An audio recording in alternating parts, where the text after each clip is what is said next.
The play on the field, the court, and the ice is just one part of sports. Behind every game are the people hard at work so we can enjoy the action.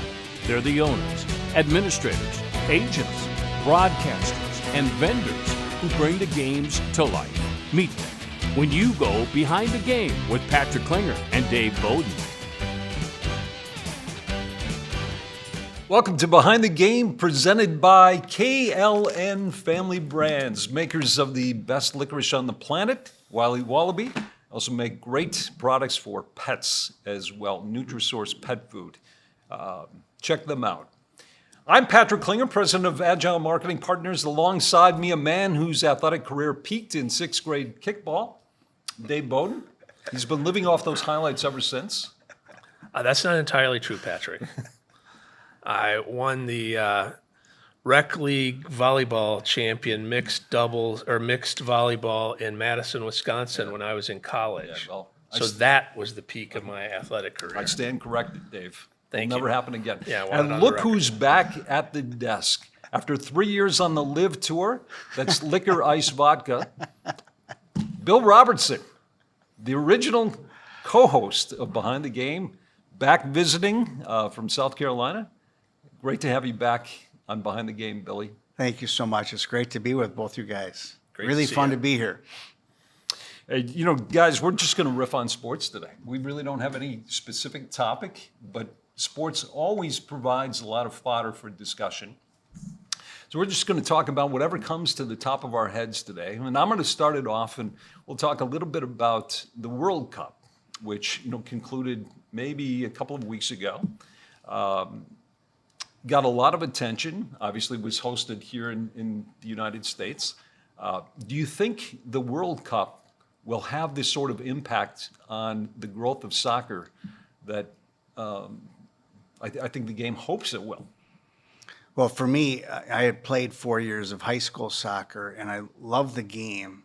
It's hard for me to watch a whole game because of the pace, but the athleticism that goes on these days is amazing. And watching the World Cup, I watched the U.S. games most importantly, and then I watched a little bit of the semis and the finals.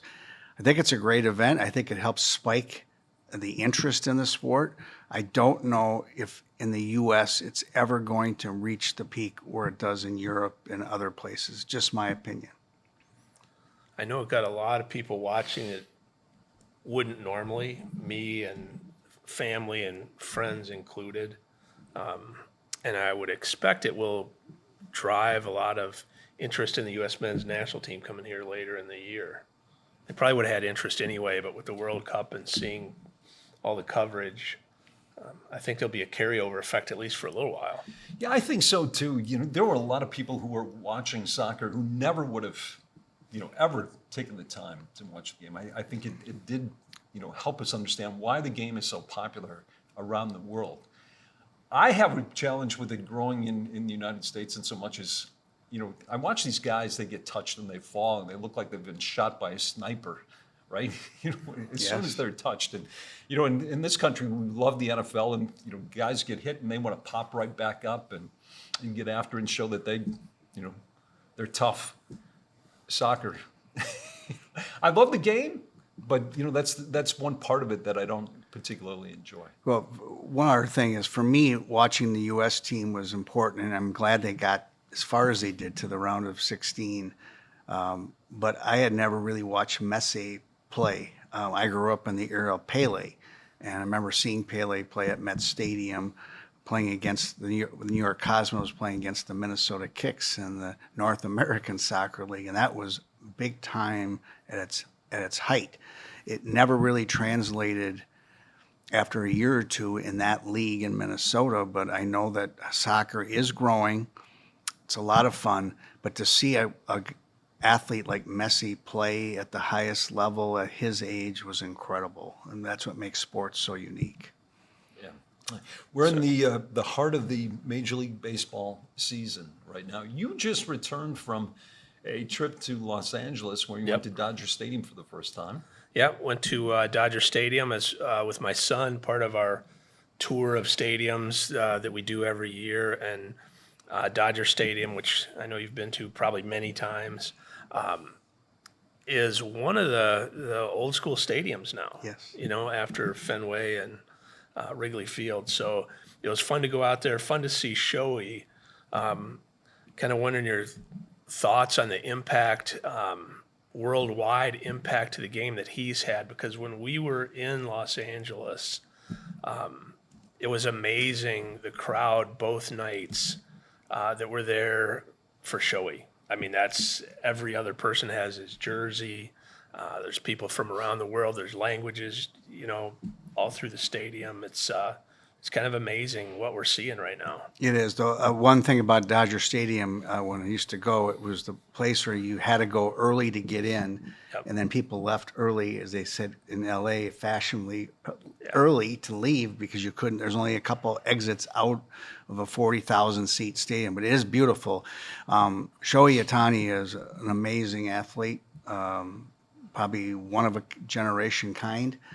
He was with the Angels first and did really well, but he has taken the game to a new level. And I think the World Baseball Classic that's held in March, similar to the World Cup, has grown to an extent because of him. And I think it's all because of him and what he has done for the game. And he is a phenomenal role model. He's kept his nose clean.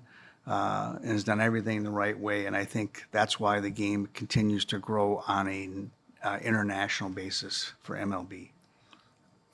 You know, it's widely expected that there will be a lockout in Major League Baseball after the season, in large measure because of teams like the Dodgers, who are just loading up the team. I heard recently that the payroll is somewhere nearing $1 billion. It's incredible. How does a team like the Minnesota Twins or the Kansas City Royals or the Cleveland Guardians, how do you compete with that?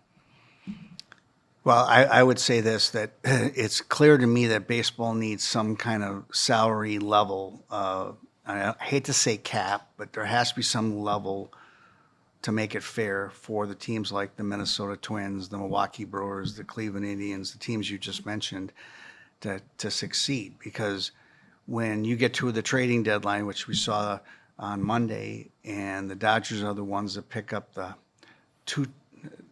last 2 years Cy Young Award winner in Skubal from Detroit, and they just keep adding more talent, and that's really tough to compete with. And a team like Tampa Bay or Milwaukee have these great farm systems that do so well, and they can only compete so long until these players have to leave. So my opinion is Major League Baseball needs to have some kind of level for all teams, and if you go over that, you pay a significant fine, and the Dodgers may pay those significant fines to continue to try to grab those players, but they have to even it out. So baseball, just to bring something to mind, we were chatting about briefly before we started today, topical, but a little twist on baseball, a little different. The Savannah Bananas are here in town for this weekend. They're taking the town by storm. The tickets for the 3 games at Target Field were only available via lottery.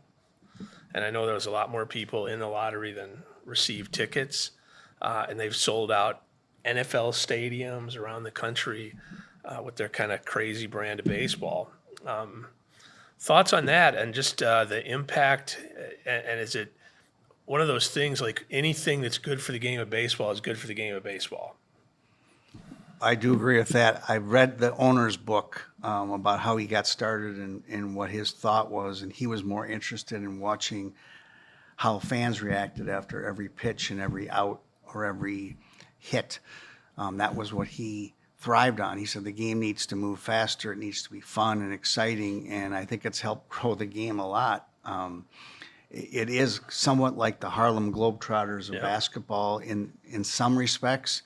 But for them to be able to sell out nationwide, worldwide, when they go on tour, now they have an ESPN deal as well, and they're on television a couple times a week on a national level. So it gives them a great platform.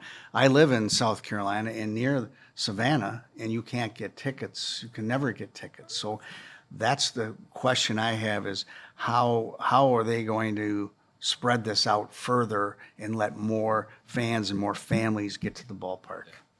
I think the products are really vastly different, right? You know, Major League Baseball is steeped in tradition.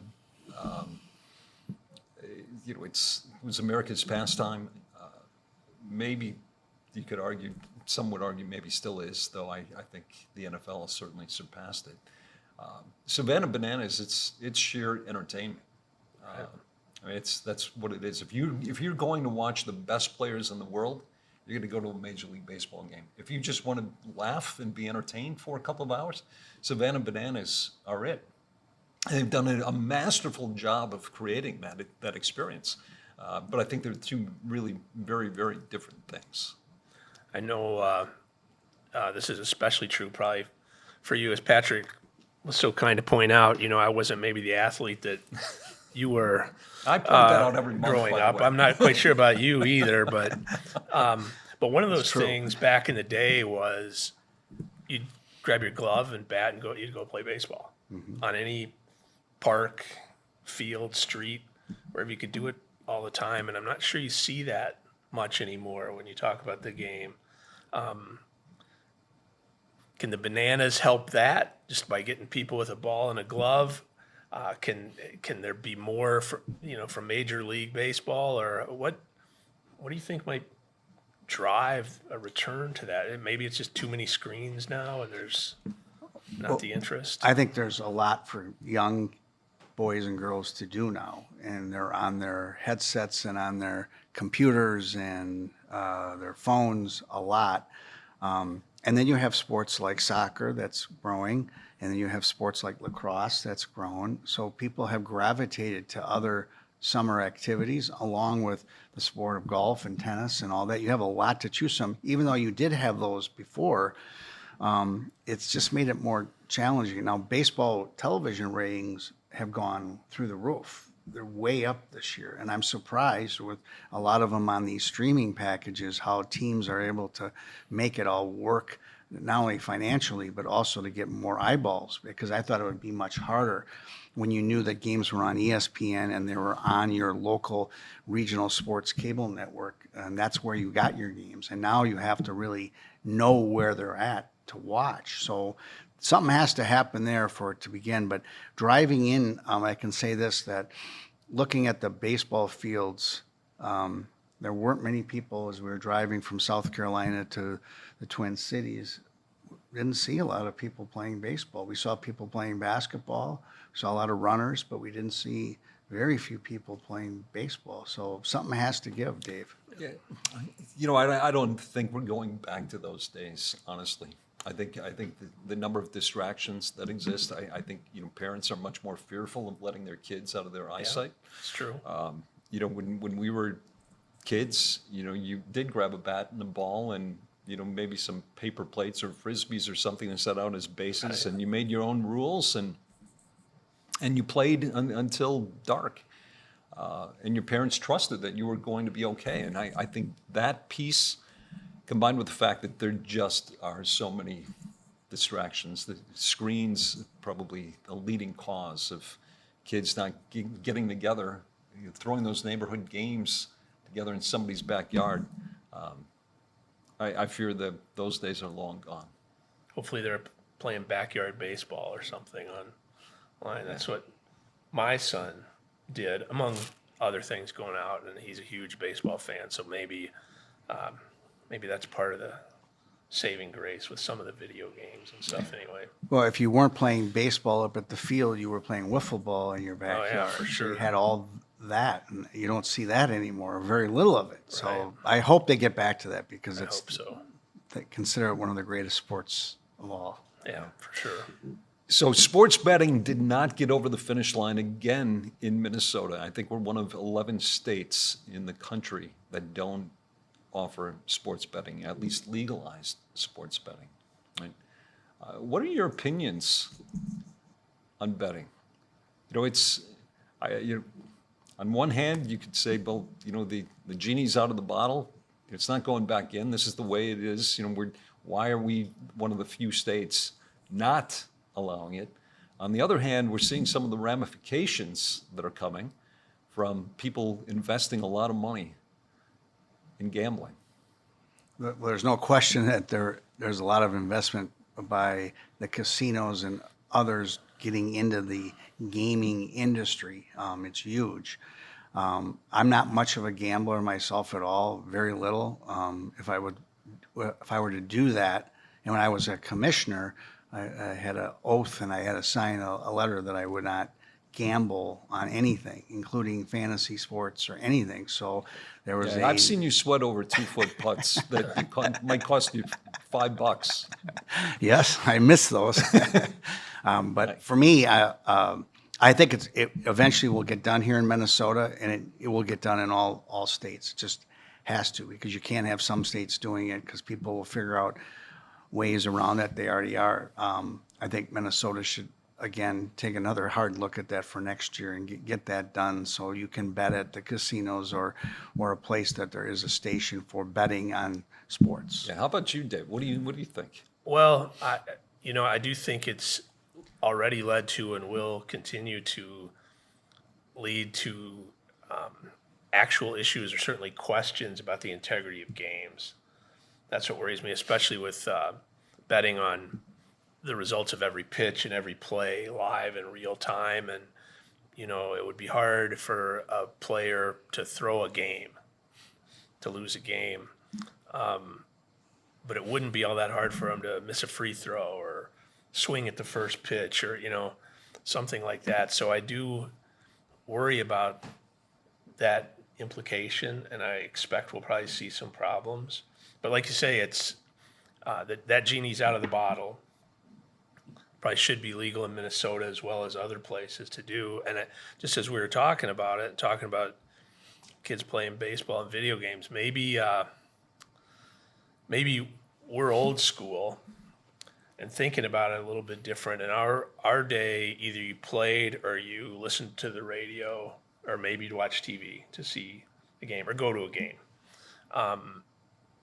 Maybe just the way all these games are being delivered to younger generations is through all these other things, esports and video games and, gambling apps where people are building, fantasy teams online and tracking all their players on the time. And I guess in some ways they're consuming the sport differently. I don't know. Maybe it's a whole different way to look at it. What I find astounding is how the leagues have changed their perspective on gambling. When I was in baseball and you were in baseball and sports, the teams and the leagues shied away from, not only shied away, they insisted you have absolutely zero connection. To your point earlier, you had to sign paperwork that said you wouldn't gamble. Well, they've gone 180 degrees now. It's they're in bed with the devil. Casinos and gambling apps are investing millions of dollars with teams, and the teams are embracing it. And of course, where previously teams weren't allowed to go to Las Vegas, none of the leagues wanted to have a team there. Now they're all going to Vegas. So it's money speaks. It certainly has in sports. I think there have been some unintended consequences of gambling in sports, but we're not turning the clock back. This is what it is. Do you think this is gone down into the college ranks as well, maybe not the gambling quite as much, but the money. And now with NIL and being able to pay players, essentially college sports have turned into a professional financial undertaking. Maybe it did a little bit before under the table, but now it's just that, obviously huge implications. What are your thoughts about where we're going with that, or how sustainable is what we're seeing? Well, it used to be you had 5 years to play 4, and then you could sign in an NBA contract after 3 years of playing. You had to play 3. Now you can play, all the legislation and the laws have it, so you can jump to the pros as quickly as you want to. But what I'm seeing now is the trend of the bigger schools and the bigger sports are paying these athletes a lot of money, somewhere in the neighborhood of 1 to 4 million. And that's the better players. And some are getting quite a bit less, but getting their college paid for and a little something. And they have to make a determination if they're drafted, whether they're making more money in college or they're going to jump into the pro ranks where there's no guarantee. And then they have to figure out, if I get hurt in college, the money I'm going to make in the professional ranks is going to be different, or going to be more challenged. So it's really, I think it's hurt the sport a lot, but it's one of those things that you can't put the toothpaste back in the tube. Once this happened, it's exploded, and there's no more. It's not about giving away free burritos or free hamburgers to players. It's about big time money and how they can capitalize on it. Yeah.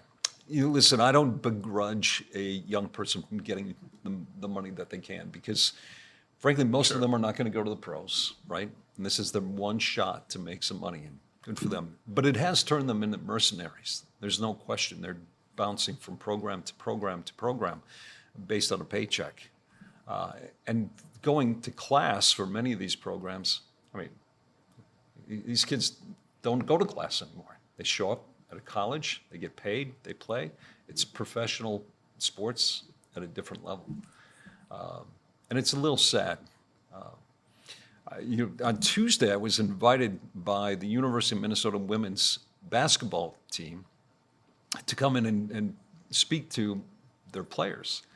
And it was all in an effort to get them in front of business leaders that can polish their skill, create their own brand, and help them get even more NIL money. So on one hand, it's great because they're really helping these young ladies be able to interact with business people and polish them, have a polished presentation. On the other hand, a lot of it is designed to lead to getting them more money. And the more money they can get, the better the chances are they're going to stay. Have you seen, we've seen